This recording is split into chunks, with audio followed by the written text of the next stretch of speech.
Социалдык тармакта идеологиялык максатта маданият, билим берүү, саламаттык сактоо, жаштар, спорт, коомдогу тарбия маселелери курулууда козе актылер учады. Ошол жерде ошол аркылуу Калели көчөсүнөн араланган параллелдүү линияны Кудай кааласа кийинки жылга биз ишке беребиз.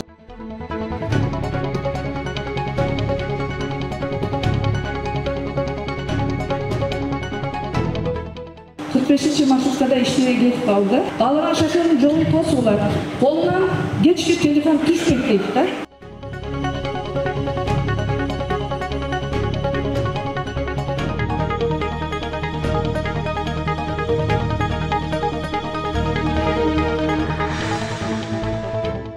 Менен чыгасын саат 7 болбойт.